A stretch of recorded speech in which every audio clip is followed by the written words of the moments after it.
Chết luôn rồi, sáng sớm mà ra cảnh này là chết rồi. Xịp bánh rồi. Chạy đi, ta đi bộ thôi.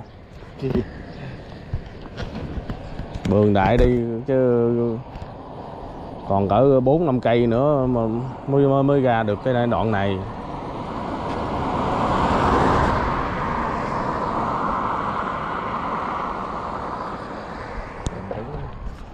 Chạy tới đây nó đi trường mới tới đâu rồi.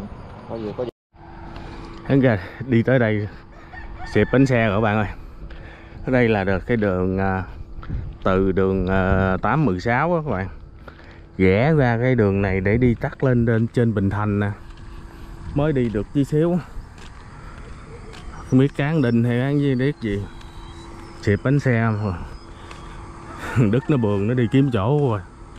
Kiếm chỗ giá xe, còn mình là cuốc bộ luôn. Cuốc bộ nãy giờ mệt như cờ hó.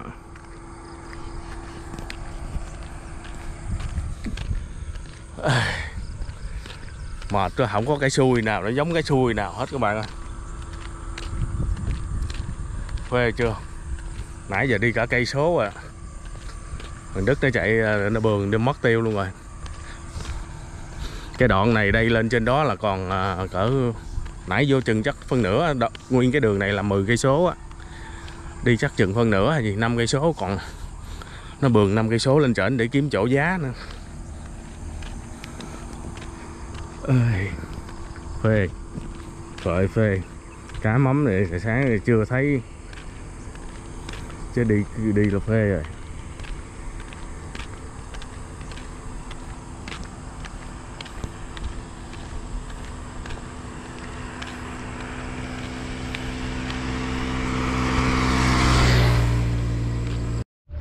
Cầu Sáu Sung lội bộ nãy giờ cả cây số rồi.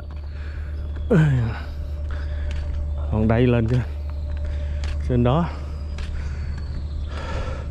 khá xa các bạn. Đức chạy nãy giờ không biết tới có giá được chưa không biết nữa.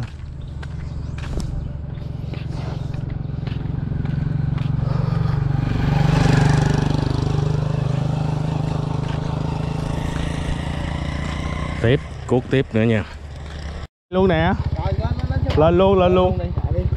Quay vô nữa là sao? Lội nãy giờ một khúc rồi đó. Rồi hả? Sao đi lần nào cũng lũng chân vậy? Ủa không biết sao nữa, xui gì đó. Xe đó là không đi lần nào cũng bị hết á. Đó thì lúc mấy giờ không? 5 giờ mấy à? 5 mấy hả?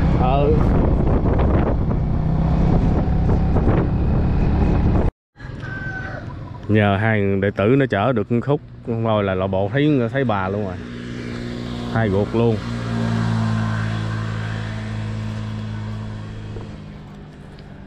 Nhà đi dậy hồi ăn sáng cho nó ngon.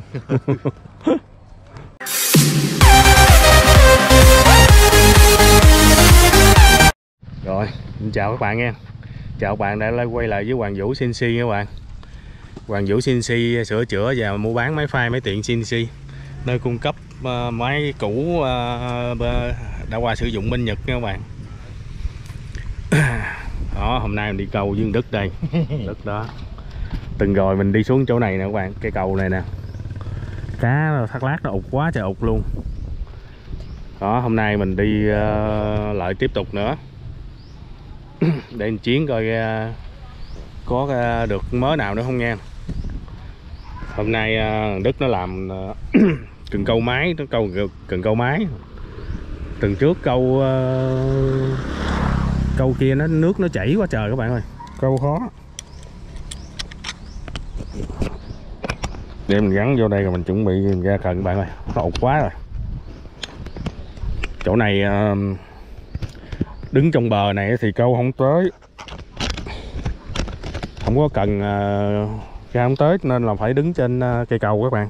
Đứng trên cây cầu thì mình không có quay bằng cái gáy được, nên chỉ quay bằng cái đeo trên cổ này thôi.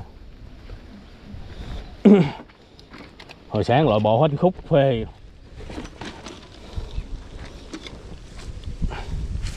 Rồi mình lên mình chiến nha. Đây Nhân Đức nó lên ấy đi.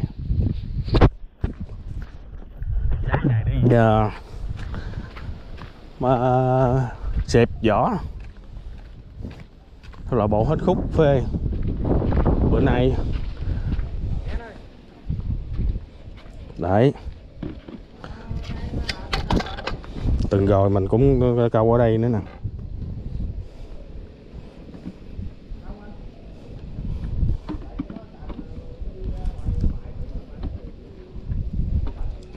Cuộc lại cho chắc ăn, để nó rớt xuống cái không có mà câu.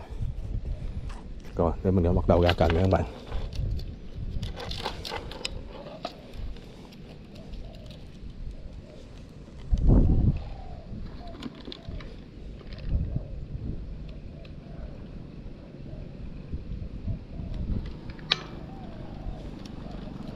Đó, trống rồi đó. Nó yếu hơn hổm á, nó chạy yếu hơn hổm á.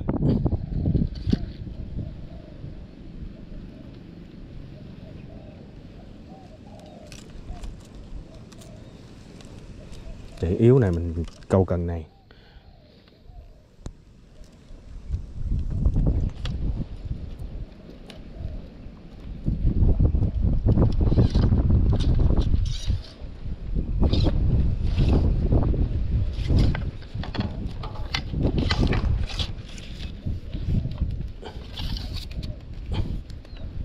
Rồi xuống cần nha.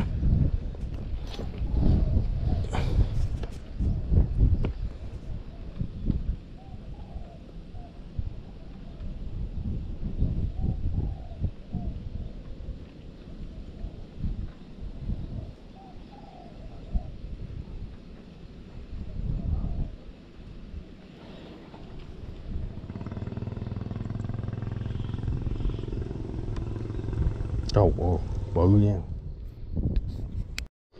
Con đầu tiên. Ây da. Sao rồi? Đây.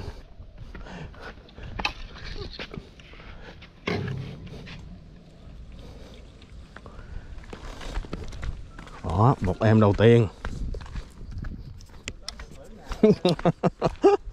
Đợi mày chắc tao câu hết luôn quá à.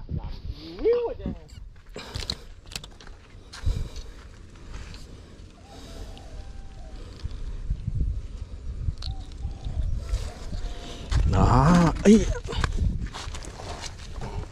Vô đây. Đó, họ mày câu xuống đó mày múc nước luôn nha.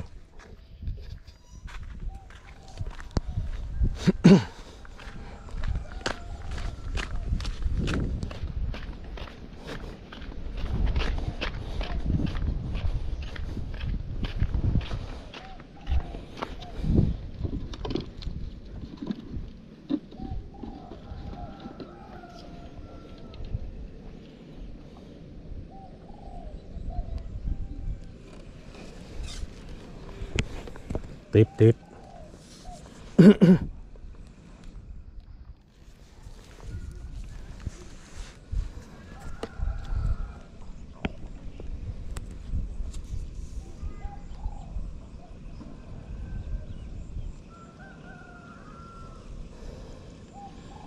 Kéo họ là dứt à.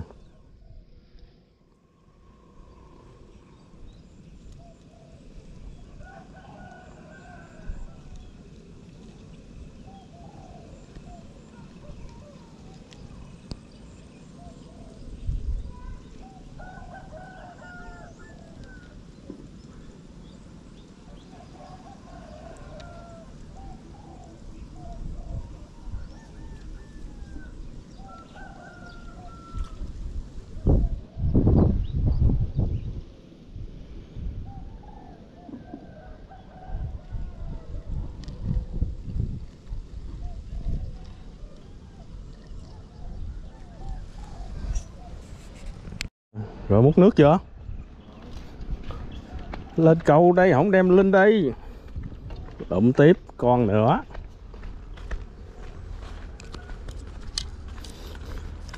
Chậm ăn quá. Canh bấm muốn chết luôn mà không bấm được. Tới lúc nó nấy rồi mới bấm không à. Đấy.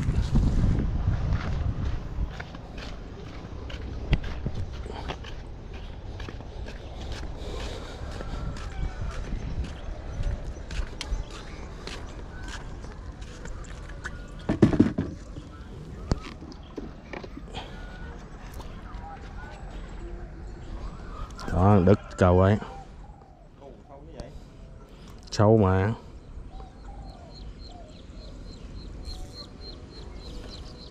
Mà cục chì đó, cái phao của mày nó có ấy nổi đâu. Thả cho nó nhiều ra, canh vừa tới.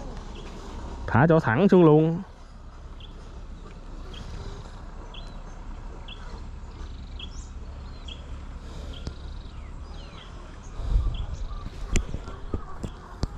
Góc đâu ạ? Trời ơi. Góc đâu ạ? Đoạn này nhắc sao đâu hả? Gốc đâu có đoạn này nè. Đoạn này để qua đó đó. Nãy mới vướng đó đó. Chắc bỏ đại đi.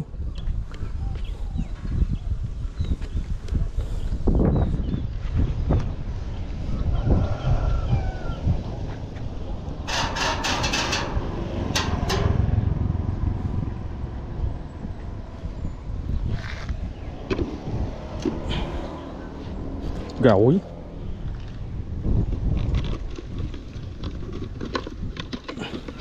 Căng thẳng vậy hả? Căng thẳng vậy luôn hả?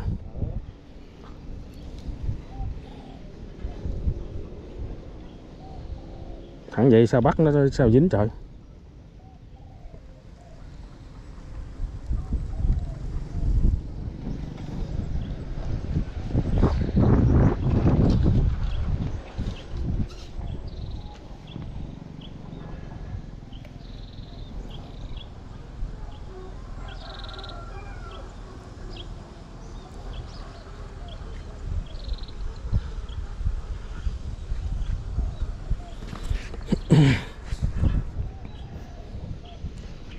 Đó. Mới xuống là lụm liền ấy đấy. Bà con ba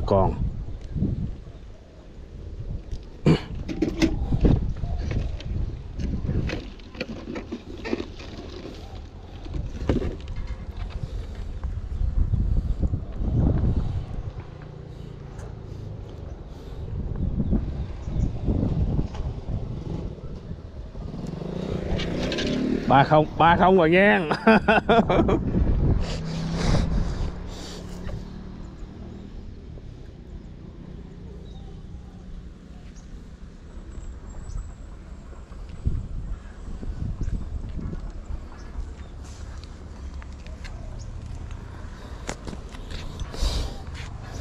Đó, cứ thả ở đây. Nó mà lúc vào cái là hốt nó liền. Đó. Dĩa. Rồi. Trước coi.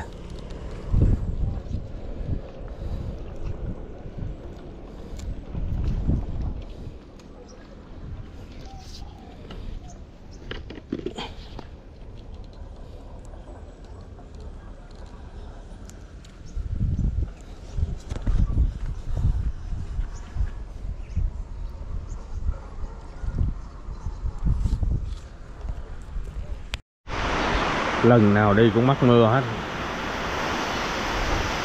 Mịt mù nữa.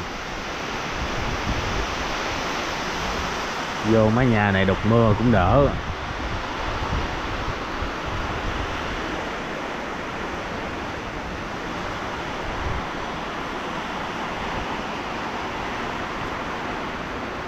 Cái hên xui mà đi lần nào cũng mưa hết. Xuống chỗ này câu cá tra các bạn. Nãy thấy chỗ này ụt quá trời luôn. Câu thử rồi. Có nó ăn không nha.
ghĩa à, ghĩa kìa.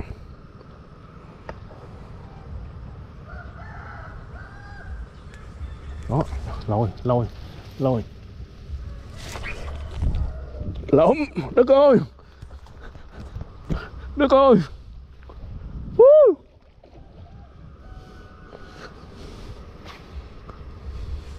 Lụm rồi.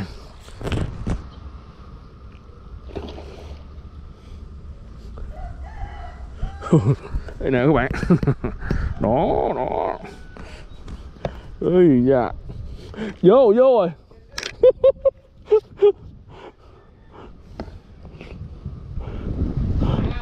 Đạn à, cũng cả ký à. Sao bắt đây?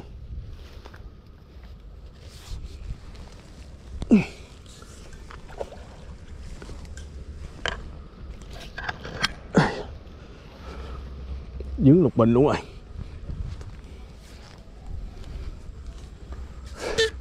Không kéo đại vô luôn. Cũng không được lớn lắm. Ký hơn ký à.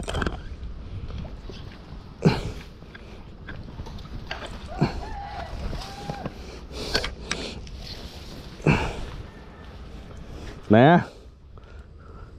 Bắt không? Chừng ký à. Nãy giờ nó ụt nè. Nó nè.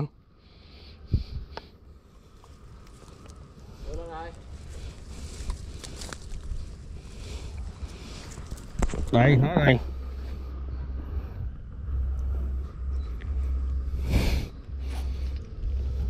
Chắc được ký được ạ.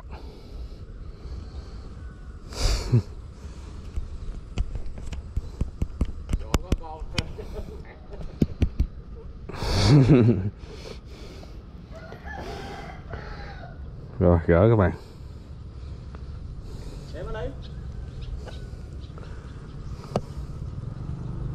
Nó thả đi mày.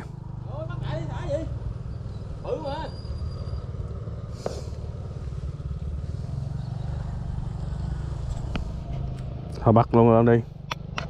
Chiều coi con nào mà bự hơn thì thả nó lại. Dần. Đây, lên.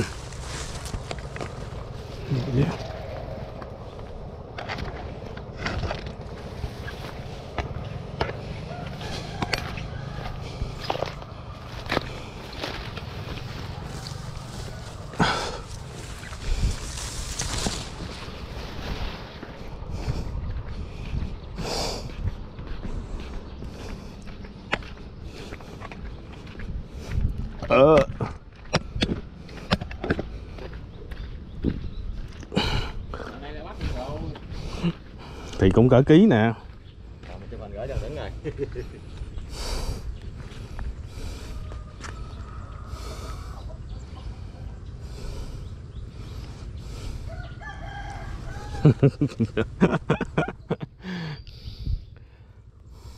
Rồi. Nữa nha.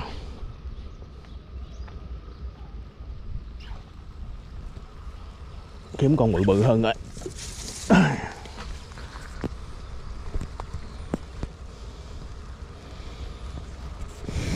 Đó, rồi đó các bạn. Đợi kiếm con bự hơn nữa nha.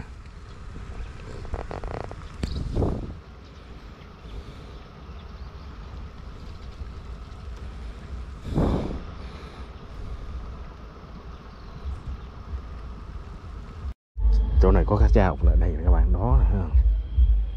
Chị xuống nha, câu cá tra nữa nha.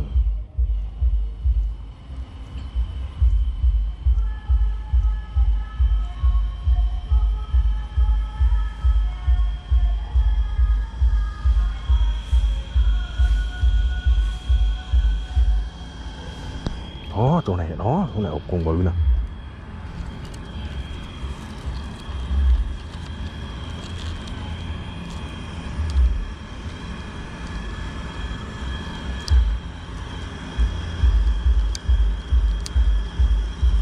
Đó, còn một số đó ụt hai con luôn.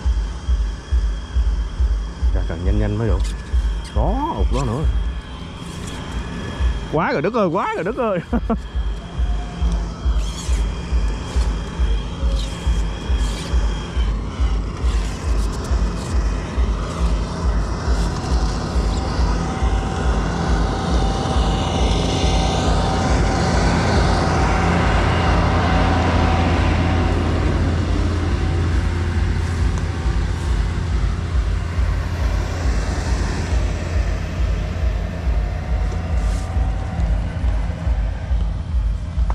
Xuống Cần.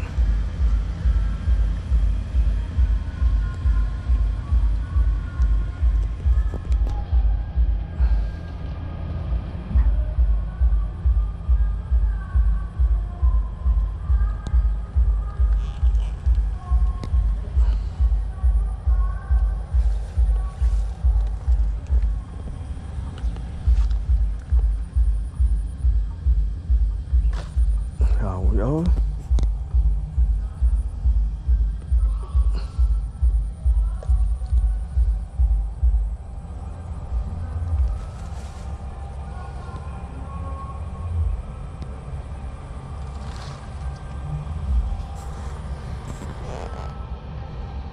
Rồi xuống đây nha các bạn.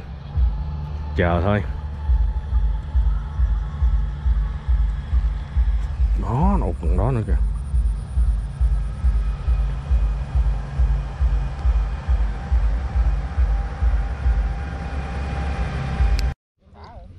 Thả luôn các bạn.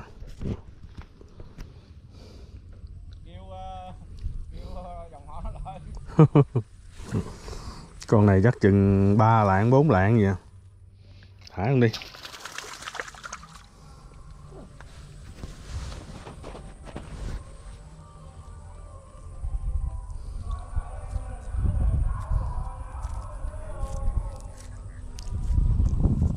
Để kiếm con bự hơn, nhỏ nhỏ vậy thôi, thả đi.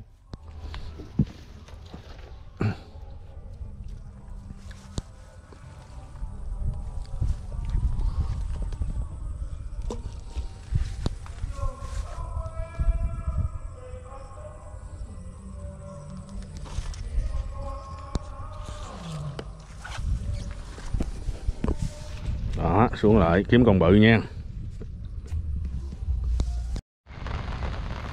Miếng này hôm đó từng rồi mình câu ở đây lúa vàng mơ, bữa nay cắt rồi các bạn. Đó, nay quay lại chỗ này câu cá con phi nữa nha. Mưa quá trời mưa.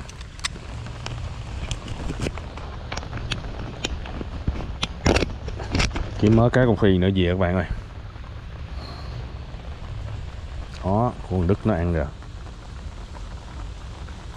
Đông đưa. Cái sát bển nó mới ăn. Bên đây không ăn. Thì chịu thôi. Nó ở bển không à, sát bên đây nó không ở. Chắc con nhỏ quá, đông đưa.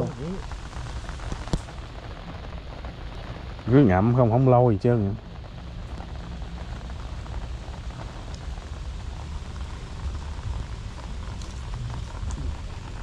Rồi rớt bên đó luôn.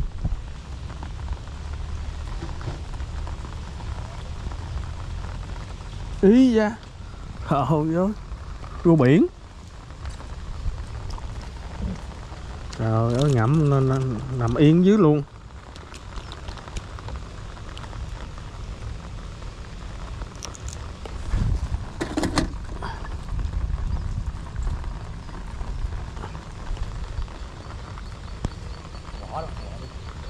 Sao chạy xuống mất hay gì rồi chứ còn nằm đó đâu mà.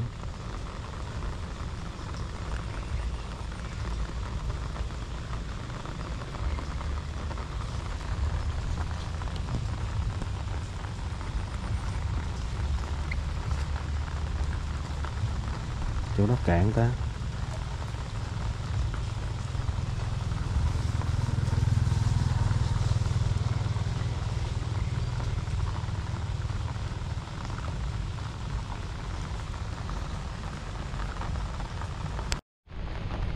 Đấy đưa cái chốt ở gì.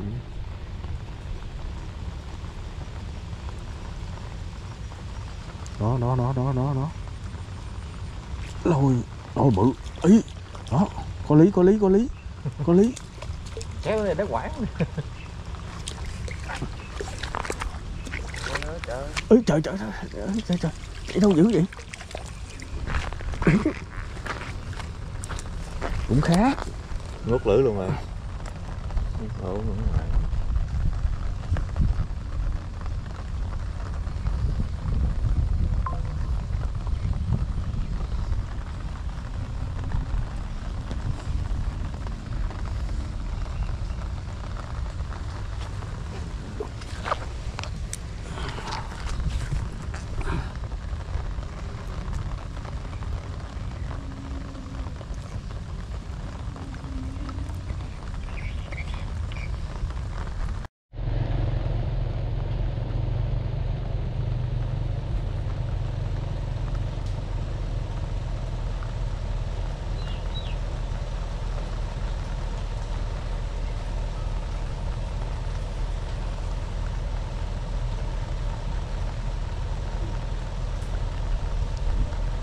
Đấy, ta chốt.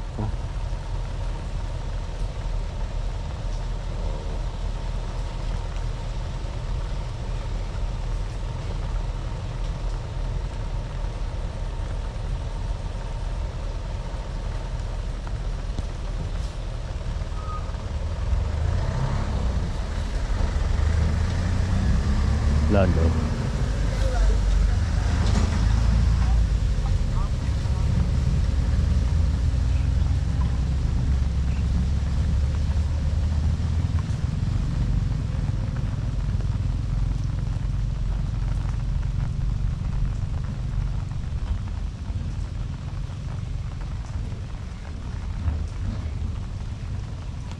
Đó, nó gì đó. Đó. Ôi ôi bự, có chân cướp.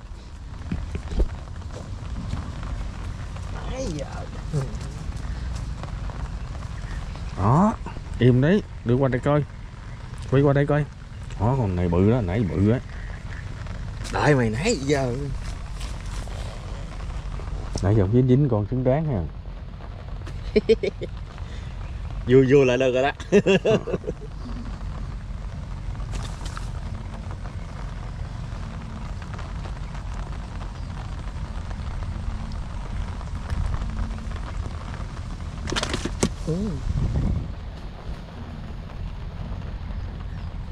Có lý rồi, có lý rồi. Câu gì chứ câu rô phi là dễ. Rô phi ở đây thì là bao la.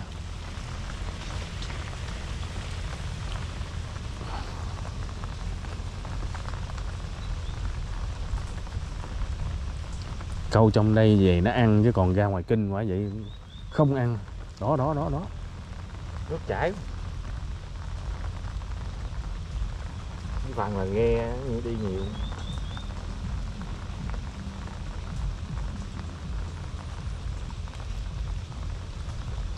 Mà kinh quá, nói bày bày câu không bao giờ ăn.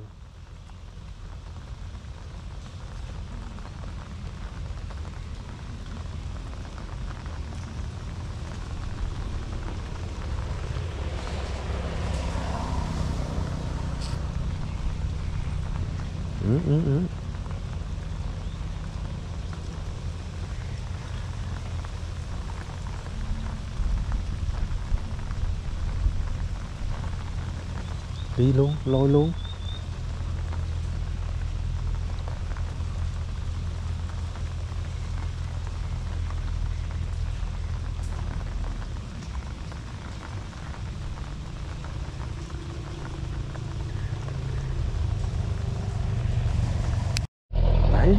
Đấy. Có lý. Có lý.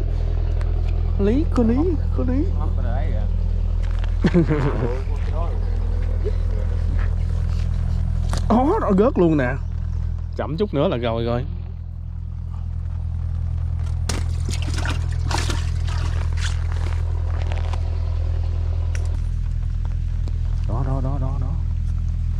Nó vô là nó vô bầy luôn à.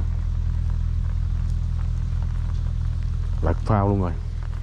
Rửa cho lôi. Lật phao luôn rồi. Vô góc luôn quá.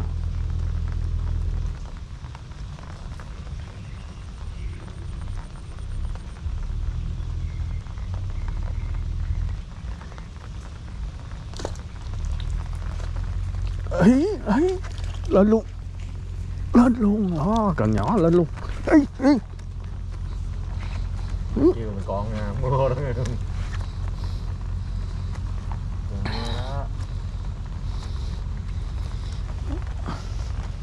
Đấy.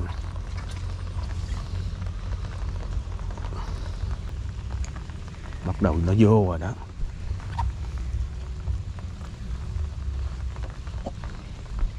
Vô bầy rồi.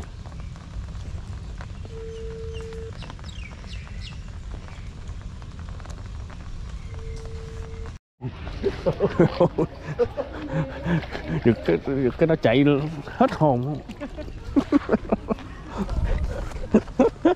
Sực sực không? Cô ăn tốt trong luôn.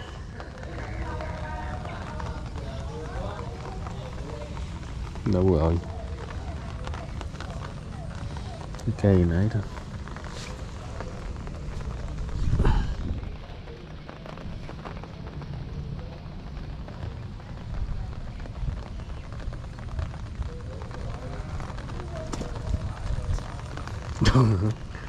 Móc không hợp lệ hay gì chứ? Chạy dữ vậy? Đấy. Ở đầy thùng này luôn không?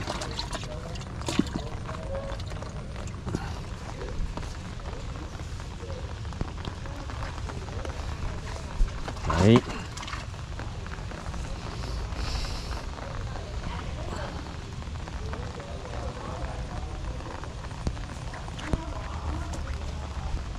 Ui, mạnh kilo. Rồi, móc vậy là chắc chắn luôn à. Đấy. Con này lên con bự bự không đó chứ. Lâu lâu nó lên lần lên bự bự không á.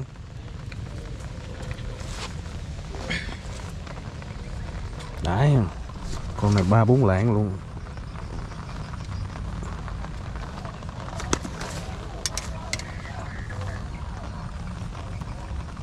Về là khỏi sảy, về đây có sự sảy nữa.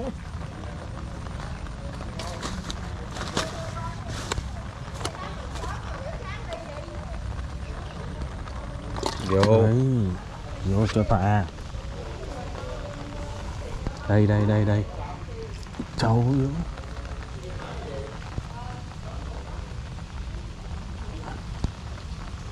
Còn anh sảy nè. Cái này anh sảy nữa. Đại sảy cũng không bự vậy đâu.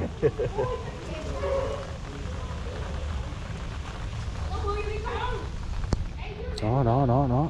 Đó. Lôi vô trong đó.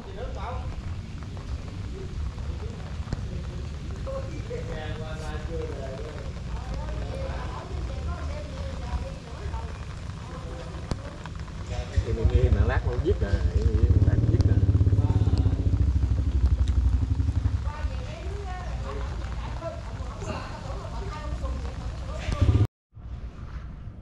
4 giờ về các bạn ơi. Nãy giờ câu từ lúc mưa tới hết mưa luôn rồi.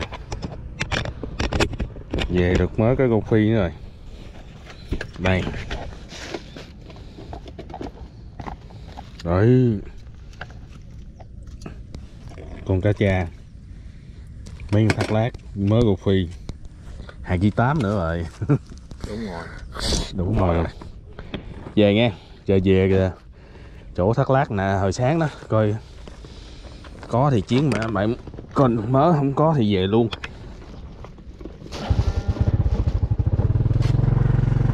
Tính đi về chỗ bầy thác lát hồi sáng. Đi chỗ nào tới chỗ này cá cha ụt quá trời luôn. Bành bành không thấy ham quá. Trời ơi đằng đó kìa. Ồ, ụt dài dài đó kìa. Bây giờ mình bỏ đây thử coi nó có dính được hay không. Ô dính được con bự đi mình đổi cái con kia luôn. Thả con kia xuống. Chờ nha các bạn, câu cá cha phải chờ thôi.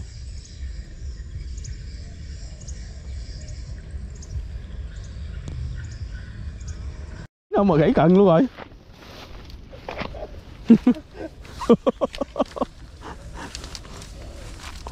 Còn không? Còn. Đâu? Còn. Đó rút có thấy không?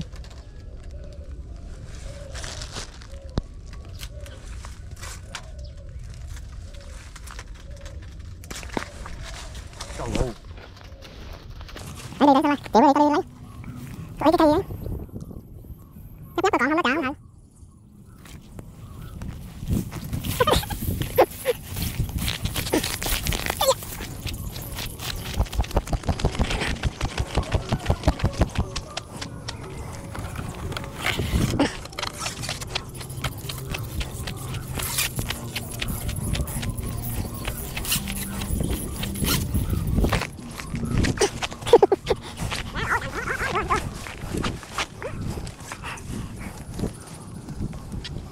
Lỗ lại đây. Có mặt cái coi. Cả con kia hả?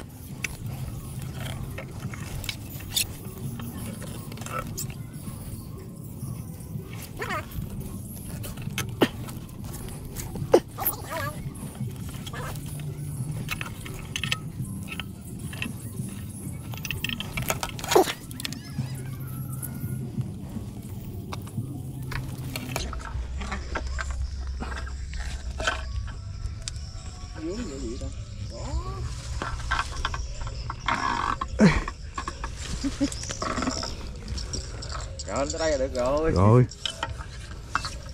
Lộn.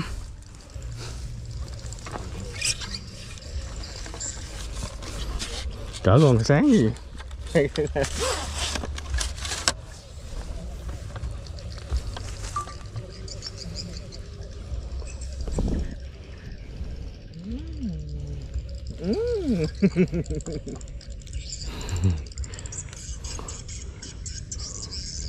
Để dưới đây nè, anh để dưới đây nè. Rồi. Một con nữa. Anh kéo lên để đây nè. Bữa hổm về cũng 5 giờ, giờ mình cũng về 5 giờ nữa mà.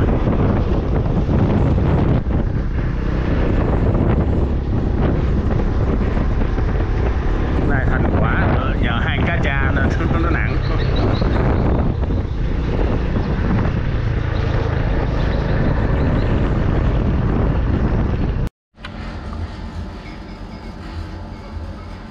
Không khá nặng á.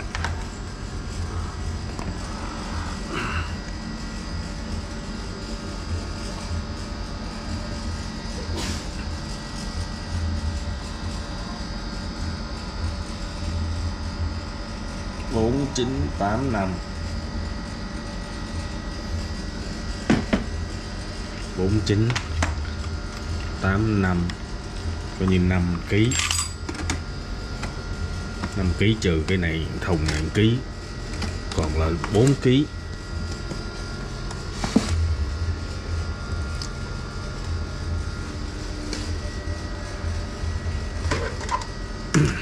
Mình đổ ra con nào sống rồi, hang cá tra không biết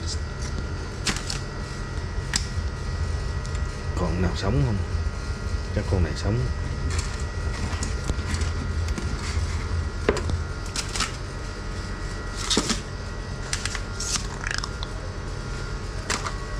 Chết luôn rồi.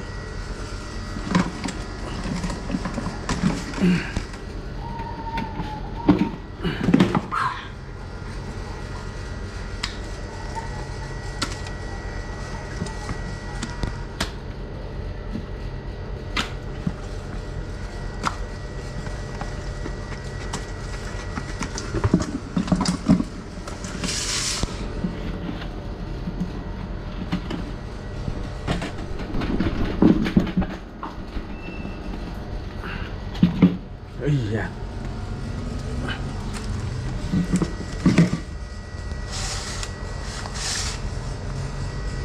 Cargo cá tra này còn sống. Sống đem bỏ lên trên kia luôn.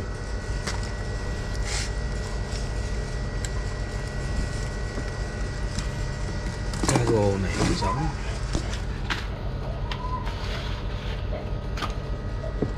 Cargo còn sống.